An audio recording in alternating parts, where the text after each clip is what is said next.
afternoon and thanks for joining us. I'm Judy Simpson. For decades, we've been told that America needs more young people studying STEM, which is science, technology, engineering, and mathematics. In recent years, there have been encouraging signs. Colleges and universities have reported more young people studying STEM. But now colleges are seeing a new problem. The young people in a STEM major are not sticking with it. Studies show that roughly 40% of students planning STEM majors end up switching to other subjects or failing to get any degree at all. The University of Vermont is taking action and is teaming up with the National Science Foundation to find ways to retain STEM students. To find out more, I'm joined by Jim Vigoureau. Jim is a former chair of the UVM Biology Department and is now Associate Provost. Thanks so much for coming in. Why are young college students leaving STEM majors? Well, in reality, this is not a new problem. This is a problem that's been around since as long as I've been around in science, which is almost 3 decades now, in science education, I should say. What's new is the spotlight that's been put on it. And I trace that back to 2012, when a report from President Obama's Council of Advisors on Science and Technology gave a projection that in 10 years there would be a shortage of about 1 million STEM graduates. Are there ways that this trend can be turned around? Yes, there is, because the problem is not new. We've known about it for decades. And one of the main issues is that what we see is that there really hasn't been much change in the way science is taught. If you look back, I went to school in the 1970s, and the science curriculum, specifically in the line sciences, which is my area, is not changed very much since then, even though the material that we teach and the students that we teach have changed substantially. So you played a key role in acquiring a grant for UVM from the National Science Foundation to look at retaining students in STEM majors, and that was a big deal. Yes. Well, when we look at the data, what we see is that the majority of the students who leave STEM disciplines, they do so in their first or second year. Once they pass that halfway mark, the retention rate and the graduation rate increases tremendously. So what we have to do is to look at what's happening in that first year or 2 years at turning students away from science. And what we see is that students in the first year, they take foundational courses. Specifically in the life sciences, they have to take courses in chemistry, they have to take courses in physics, they have to take courses in math and statistics.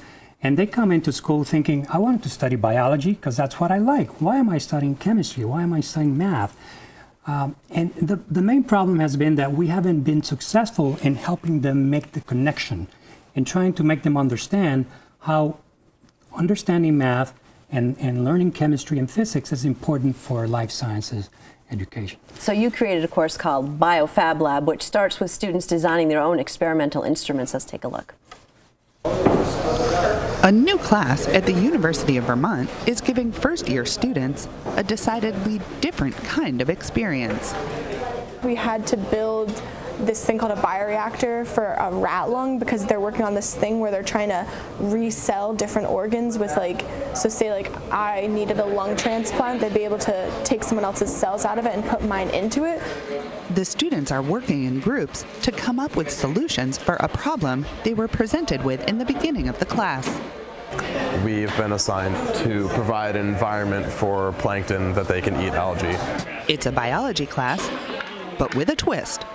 We saw a real place for this sort of maker movement in biology, not to necessarily do biological experiments, but to build equipment to do experiments. It's called BioFabLab, and it's offered to first-year, first-semester students who want to explore a biology or life science major. Much of their work is done here at the Generator, a makerspace in Burlington where the students learn how to use 3D printers, laser cutters, and other specialized machines to create their designs. Andy Mead teaches the class. The idea of the class is to expose those students to a side of doing science that they wouldn't get exposed to until much later in the process. It's sort of a kind of creative side of doing science. No, it's got to be the same because these all have to be total length of exactly the same, right? Mead says that often, when a researcher wants to do an experiment, they must first construct a dedicated piece of equipment to be able to continue. The projects being created here are more than just an exercise. These devices are needed by labs right here at UVM.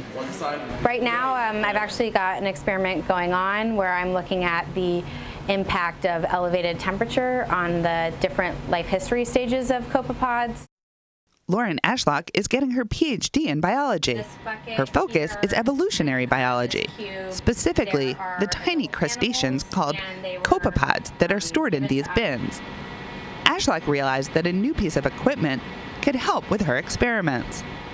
I was reading a lot of papers on doing feeding experiments with copepods, and a tool came up again and again called a Plankton Wheel, and I didn't know what a Plankton Wheel was, so I Googled it, and it came up with an image of a Hot Wheels car with Plankton from SpongeBob on it, and that wasn't quite it, so I had to do some more digging, but essentially it rotates your samples to keep everything in solution, kind of to mimic ocean flow in a lab environment.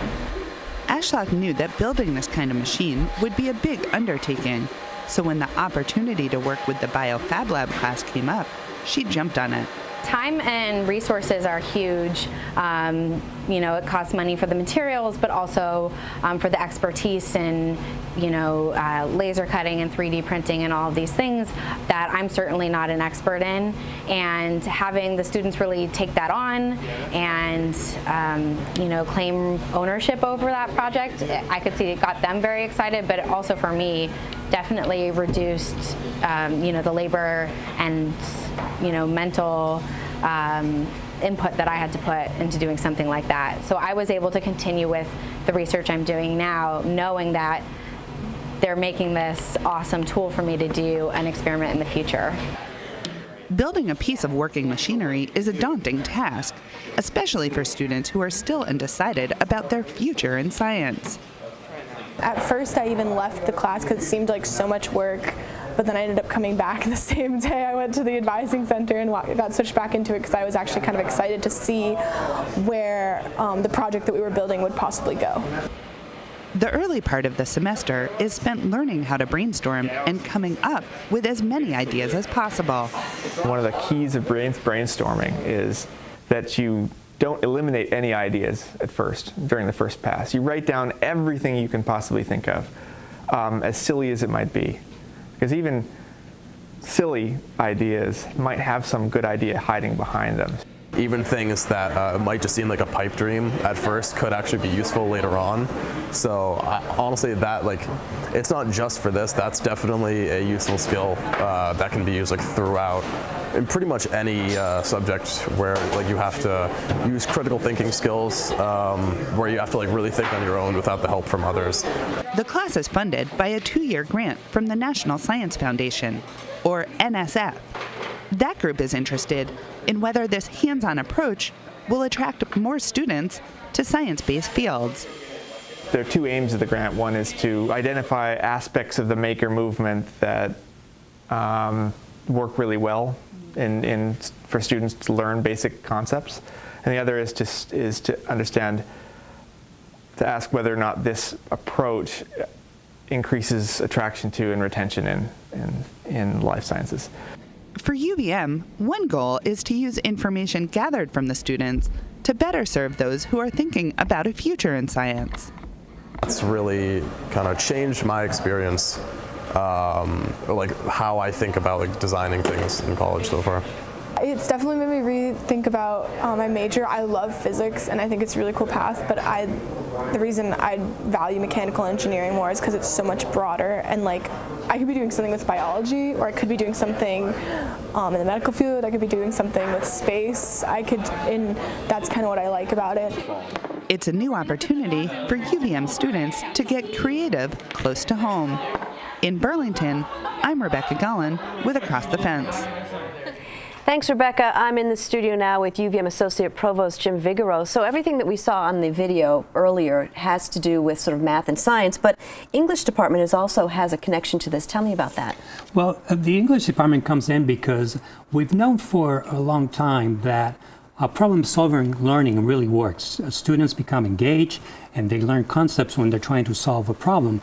But what we don't really know is how they learn during the problem-solving process. So we recruited Libby Miles, who's a professor in the English department and also the director of the writing program. And she's going to help us analyze the information that we gathered from this course. Specifically, one of the things that we're doing is we're asking students to keep a journal of their experience through the course, not only recording their daily activities, but also reflecting on how those activities influence their learning process. So Libby has designed a log that the students keep, and she's going to help us using her qualitative analytical skills to extract the information from there to really understand what aspect of this experience it really contributes to the learning process. Which is really just as much a part of the process as the students making things. Absolutely, because we want to know what is it that works. Is it when they're brainstorming about the problem? Is it when they get their hands on and start pulling things together, breaking things? Is it when they go back home and reflect on what they did during the day? Is it when they're sitting in the classroom listening to the instructor? We don't know when the real aha moment happens. Now that you've run the class a couple of times, what are some of the feedback and the response that you've gotten from students? Well, we've collected a lot of data and information. We're not yet at the stage where we have analyzed that information, so we don't really know, but we do have a treasure trove of information. But what we know sort of from talking to students and observing their behavior in the class is that it's a little bit like the science process is kind of messy. It's a little bit like sausage making, where it's not a straight linear process from formulating a hypothesis to coming up with results and conclusions and explanations. It really is a very convoluted process. And students get a queasy feeling about this because when they come to college, they come to learn. And we put them in an environment where we ask them to try things that are going to fail. 9 out of the 10 things they try will fail. They're thinking, perhaps I'm not using my time correctly and I'm not really learning because I'm failing a lot. But that's part of the process. So that's been a learning experience for them as well as for us, because what we have discovered is that we really need to put some incentives and need to put some rewards early and often. So students feel like they're making progress even though the project itself may be encountering some roadblocks, which is perfectly normal. It is normal. I mean, that's what real life is all about. Exactly. So is it fair to say this is not just a class, but it's really an experiment? Absolutely. It is an experiment. And in fact, the National Science Foundation, which is funding this class, it's expected this to be an experiment. When we wrote the proposal, it was written as a scientific project with hypotheses, specific aims, methods, data analysis. So it is an experiment. And so one aspect of the class is working at the generator space in Burlington, which we saw, and interacting with the community there. Why is that piece so important? Well, because the maker movement really has captivated the community at large. And the National Science Foundation was interested in finding out if that sort of environment was enticing to bring more students into the STEM disciplines, and also if there are aspects of that movement that can contribute to learning, STEM learning. And so what happens once this grant ends? We're very confident that this course will go on. As we pointed out earlier, it is an experiment, so it will go through a number of iterations until we get it right. And once we get it right, we're confident that it will become part of the curriculum. Do the students realize what a critical role they're playing in developing the next generation of curriculum? That's a very good question. My sense is that some of them do and some of them don't. And the reason I say that is because since this is an experiment and essentially we're experimenting on humans, we have to go through a process that requires approval for doing experimentation in humans. Albeit that experimentation is simply asking them to answer questions and do surveys. So it's nothing like too intrusive. But they have to go through that training, so they are aware that they're taking part in an experiment. And learning from it. And learning from it. Well, I want to thank you for joining us today. It's my pleasure. That's our program for today. Thanks for joining us. I'm Judy Simpson. I'll see you again next time on Across the Fence.